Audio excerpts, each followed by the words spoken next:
$50 sunscreen versus $5 sunscreen. Does the expensive one actually protect your skin better? Today, we're breaking this down purely from a biological standpoint. No brand loyalty, no marketing spin. By the end of this, you'll know exactly where your money matters and where it really doesn't. Before we compare prices, let's get clear on the actual biological job sunscreen is doing. Its main purpose is blocking UV radiation so it doesn't damage the DNA inside your skin cells. Unprotected UV exposure damages keratinocytes and melanocytes, which is what leads to sunburn, premature aging, and over time, increases your risk of skin cancer. That's the core function. And here's the twist. Cheap and expensive sunscreens can do this exact job equally well in countries with strong regulation. The US, the EU, the UK, Australia. There's actually a limited list of approved UV filters. Ingredients like avobenzone, oxybenzone, octocrylene, zinc oxide, and titanium dioxide. A budget SPF 50 and a luxury SPF 50 very often use the exact same handful of these molecules, sometimes at nearly identical percentages.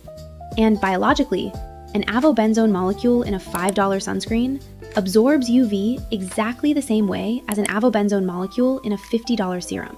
When it comes to absorbing UV photons, protecting your skin cells' DNA, and lowering your risk of sunburn and long-term skin cancer, there's no inherent reason a higher price tag improves that core mechanism, as long as the actives and SPF are equivalent.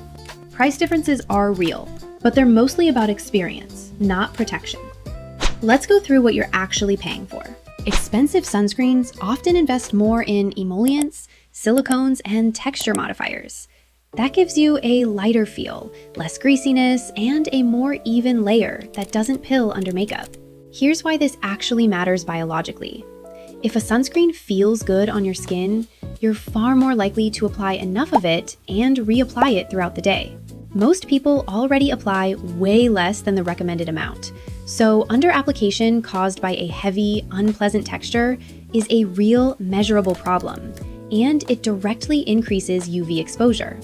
In that sense, an expensive sunscreen can be biologically better indirectly, simply by making correct use more likely. Some pricier formulas use more advanced filter combinations or stabilization technology that keeps the active ingredients from breaking down under sunlight. Better photostability means the product holds on to its labeled SPF and UVA protection for longer during actual sun exposure, which reduces cumulative DNA damage and photoaging over the course of a day. That said, this isn't exclusive to luxury brands. Plenty of mid-range and budget sunscreens now use solid stabilizing combinations too, like pairing avobenzone with octocrylene.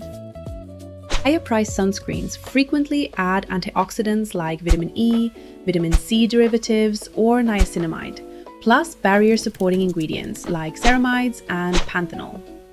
Biologically, these can neutralize some of the reactive oxygen species that UV generates, ones that sunscreen filters alone don't block, and they can support your skin barrier and reduce inflammation-driven aging. But it's important to understand these are add-ons, not replacements. A cheap SPF 50 with zero antioxidants still blocks far more damaging UV than a fancy SPF 15 loaded with extras.